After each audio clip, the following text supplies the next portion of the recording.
Na nossa aula passada, nós estávamos falando um pouquinho para você a respeito, né, da taxa de câmbio. E nós havíamos dito para você que existem duas grandes taxas de câmbio, né?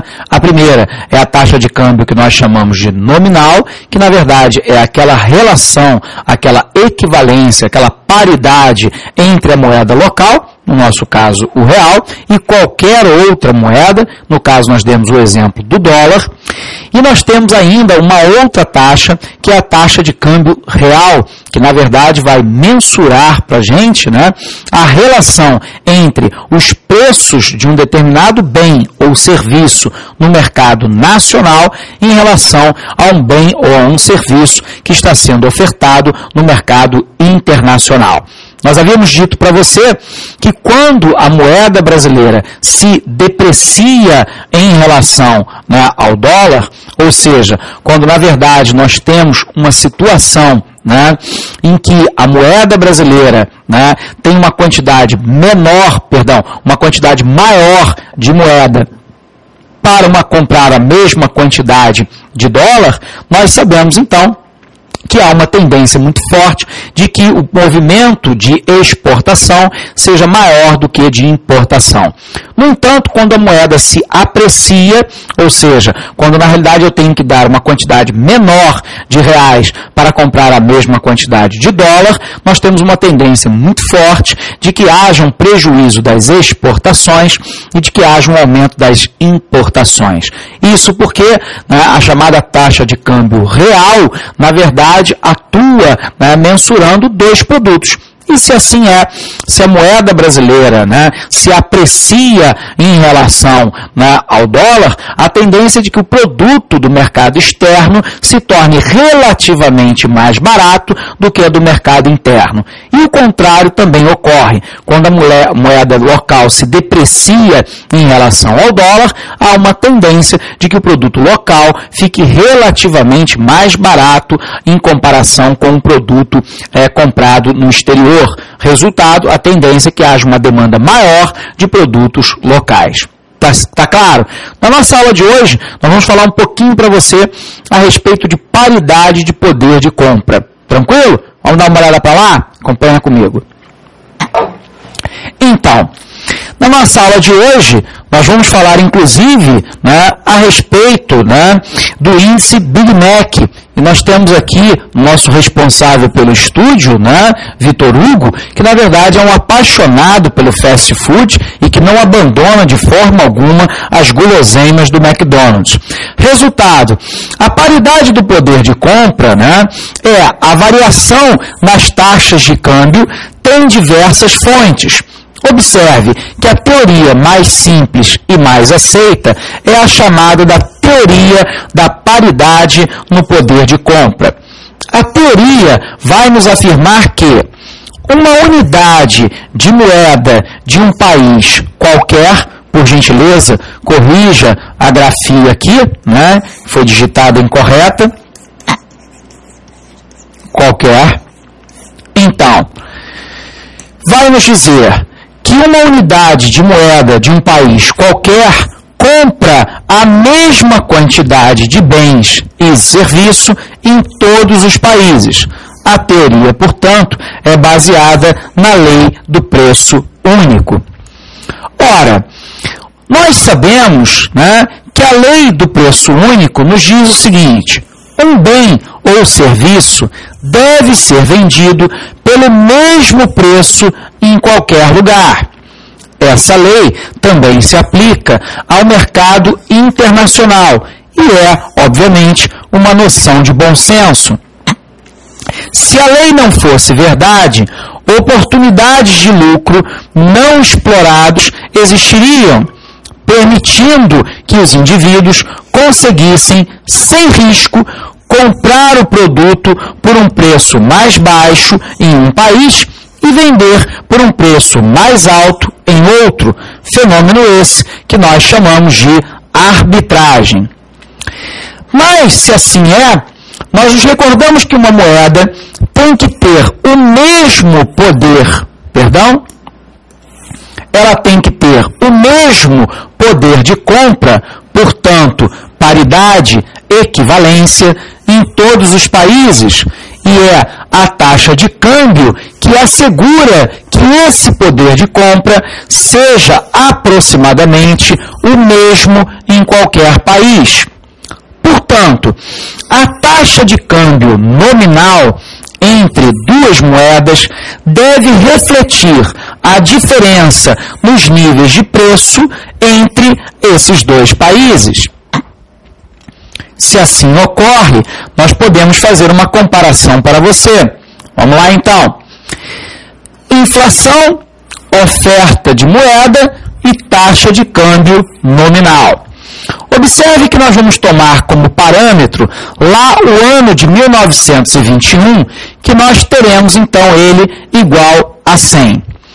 Observe que há uma tendência muito interessante de que a oferta de moeda, na verdade, acompanhe o nível geral de preços. No entanto, a gente vai poder observar que ao longo do tempo histórico, a tendência da taxa cambial é entrar em redução, significando dizer que, na verdade, eu tenho que dar uma quantidade menor de moeda local para comprar uma quantidade maior de moeda externa. Ora, se assim é, nós podemos então estabelecer as paridades iniciais e as paridades finais que nós vamos observar dentro da moeda.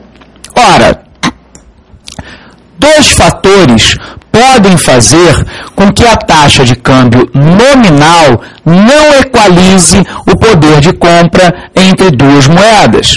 Primeiro, muitos bens e serviços não são facilmente transportados entre um país e outro. Bens e serviços comercializáveis sempre têm substitutos perfeitos. Ora, se nós sabemos que eles possuem substitutos perfeitos, significa, na verdade, que nós podemos fazer uma comparação em paridade poder de compra dentro dos países, mas que muitas vezes isso também não pode ser realizado de maneira eficiente. Observe, quando nós olhamos para a paridade poder de compra dos países da OCDE em relação a países subdesenvolvidos, e aí eu quero te recordar que os países da OCDE, a cooperação, a Organização para a Cooperação do Desenvolvimento Econômico, reúne, na verdade, países ricos, por exemplo, como os Estados Unidos e ainda a França.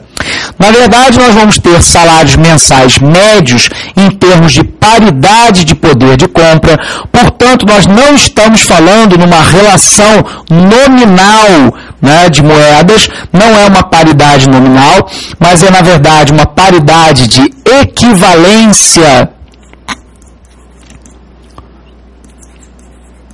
real. Ou seja, na verdade, nós estamos falando da capacidade de aquisição de bens e serviços, enquanto que nos países da OCDE é de 2.310, esse valor cai na Colômbia para 1.284, no Chile cai para 1.156, para o Brasil de 8,92 e para a Venezuela de 8,66. Quero te recordar também que eu trouxe uma tabela aqui para você que mostra os 10 maiores economias do mundo pelos critérios da paridade de poder de compra e câmbio nominal. Então, nós temos aqui o PIB em paridade de poder de compra e o PIB nominal. E aqui nós temos o PIB, Produto Interno Bruto, paridade poder de compra por habitante. Portanto, na verdade, nós temos o PIB em paridade de poder de compra per capita, ou seja, por habitante. Observe, os Estados Unidos, é o primeiro do mundo, né, em PIB de paridade de poder de compra, absorvendo 19,7% da capacidade de poder de compra mundial, com um PIB de 14.658 trilhões de dólares. Em PIB nominal, é a mesma coisa, ele ocupa a primeira posição do ranking. No entanto, em termos de PIB nominal, ele aumenta a sua paridade de poder de compra para 23,39. Resultado, ao PIB, paridade de poder de compra por habitante, per capita, é de 47 mil dólares. Observe, por exemplo, a China.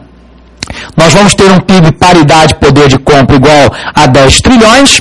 Ela é a segunda do ranking, com 13,6% do PIB paridade poder de compra, mas, no entanto, quando nós colocamos o PIB nominal, ele cai para 5.878, mantendo a China na segunda posição, porém caindo o percentual em poder paridade de compra para 9,3%. Resultado, o seu PIB paridade poder de compra por habitante, per capita, cai para 7.519.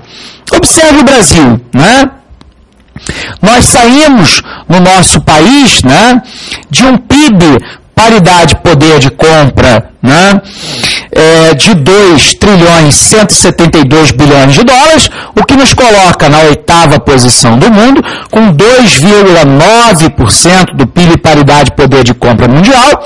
No entanto, nosso PIB nominal é menor e nossa posição no ranking é melhor. 7ª maior economia do mundo, com 3,3% da renda mundial. E isso se dá em virtude de quê? De até bem pouco tempo atrás, nós termos no Brasil um câmbio, ou seja, uma relação cambial nominal apreciada, onde uma quantidade menor de reais comprava uma quantidade maior de dólares. Ora, para nós fecharmos então o paridade poder de compra, eu trouxe para você o índice Big Mac, tudo bem? Realizado em julho agora de 2011.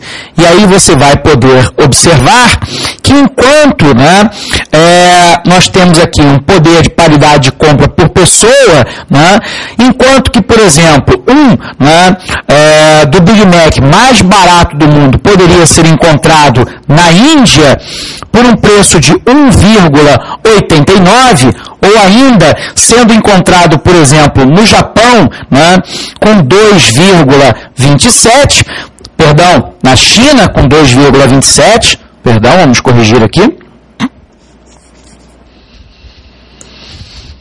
Na China, com 2,27, nós vamos poder observar que o Brasil tem um dos Big Macs mais caros em termos de poder de paridade de compra do mundo.